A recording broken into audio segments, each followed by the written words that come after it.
a practical summary of philosophy. This should be deep enough. Authors and writers should like it because their novels often talk about their characters' human condition, which is another trope for simply talking philosophically about life. And all other listeners should like it too, because understanding philosophy helps us deal with what we face every day. So let's get started.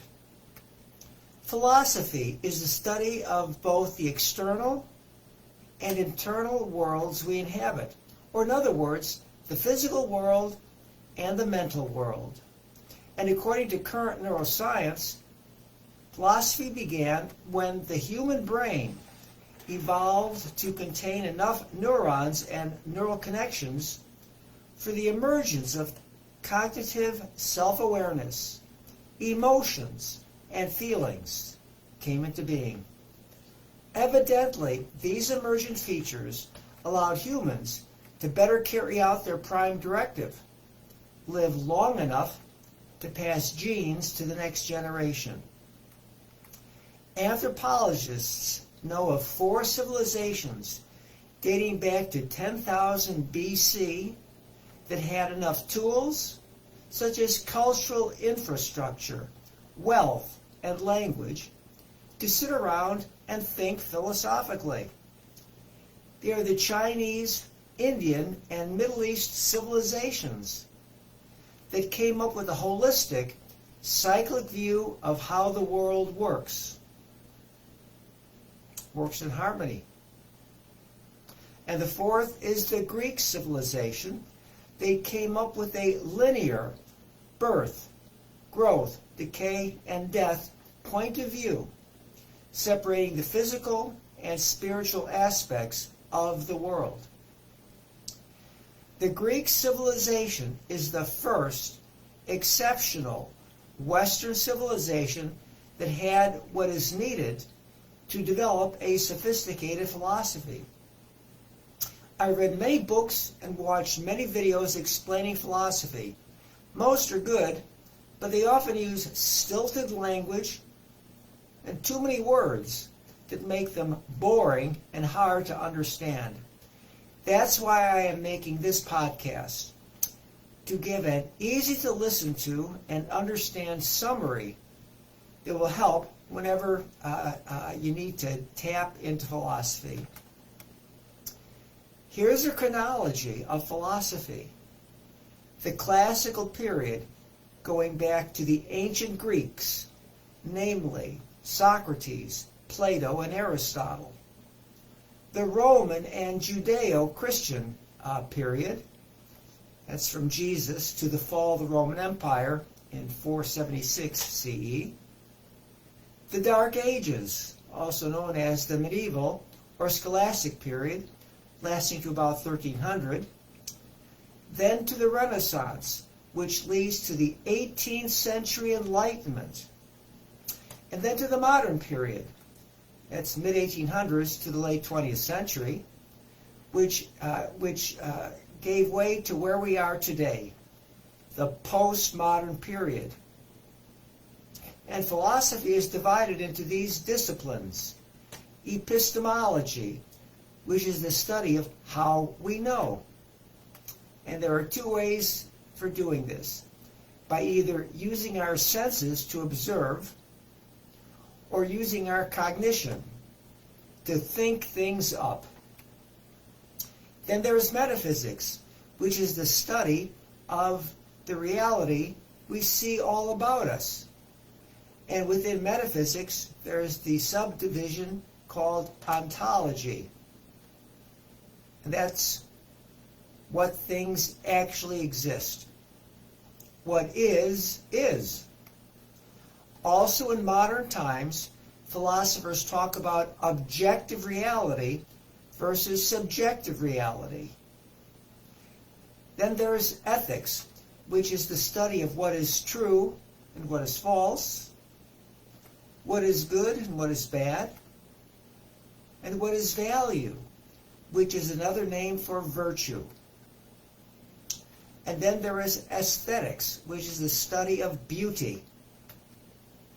In modern times, each discipline, such as science, law and government, psychology and sociology, etc., have their own philosophies patterned into subdivisions like I've just described.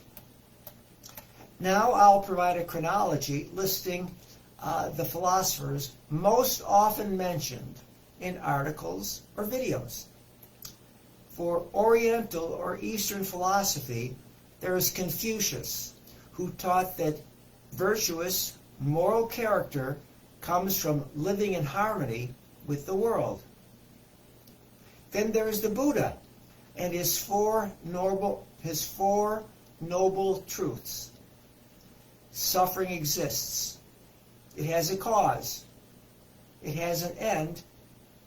And through meditation, you can find a path to its end.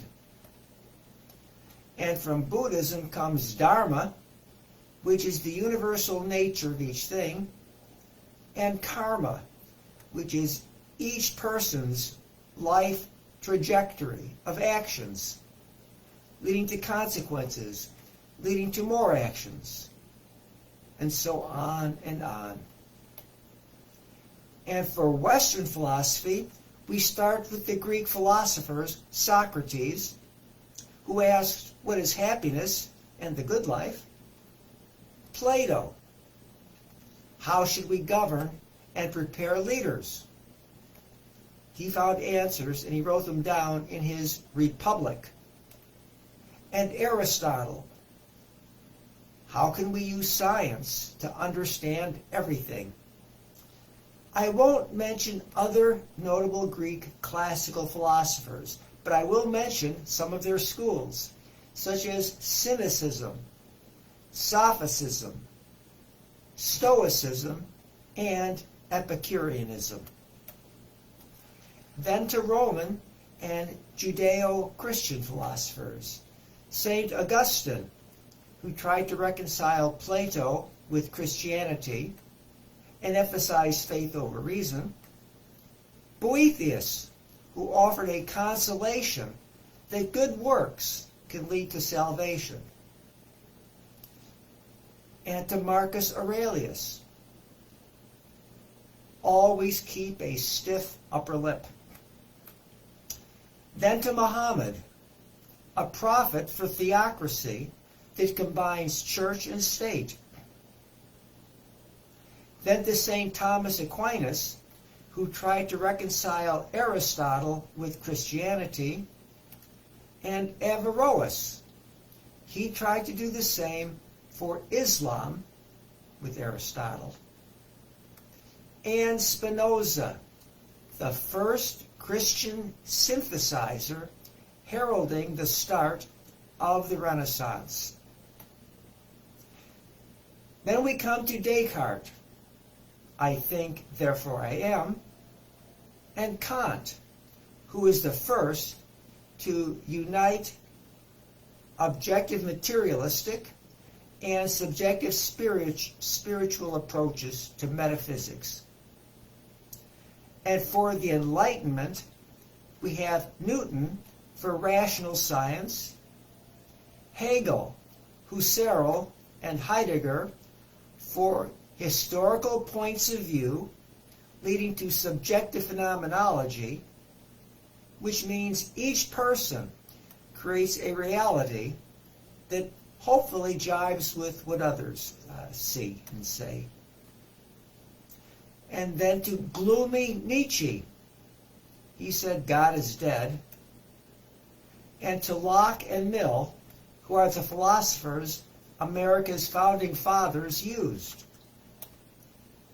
And for 19th century modernity, we have David Hume, the great skeptic, Marx for social theory of communism, Freud for the foundation of psychology, and Darwin for the dawn of evolution and inherited traits.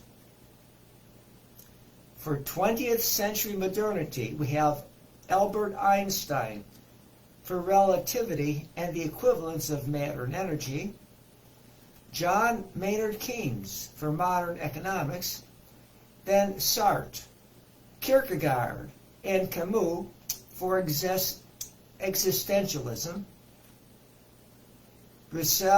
Russell and Wittgenstein for the limits of language and mathematics, and finally two postmodern philosophers often mentioned are Jacques Derrida for deconstruction, which means you have to consider the words in their context. You can't pick them apart. Michel Foucault for power politics, and John Rawls for justice equals fairness. American postmodern philosophers are sometimes called rational materialists, while European philosophers are called continental subjectivists. And I will end by mentioning the so-called affair or hoax, which deliberately exposed how vacuous some postmodern philosophers can be when they invent their own terms to support their fantastic theories. The so-called hoax was a demonstrative, scholarly hoax performed by Alan Sokal, a physics professor at New York University. In 1996, he submitted an article to Social Text, an academic journal of cultural studies. And it actually published his article, even though Sokal deliberately salted it with nonsense. The title is Transgressing the Boundaries Towards a Transformative Hermeneutics of Quantum Gravity. It proposed that quantum gravity is a social and linguistic construct. What a mouthful. 3 weeks after its publication in May of 1996, Sokal revealed in the magazine Lingua Franca that the article was a hoax. And it caused controversy about the scholarly merit of social disciplines in general. It also tarnished many of the extreme postmodern philosophers, causing a backlash leading to an asymptotic limits approach to what philosophy can ever know. And that's a wrap for this podcast. Please look for details on any of the points summarized. And I thank you for listening.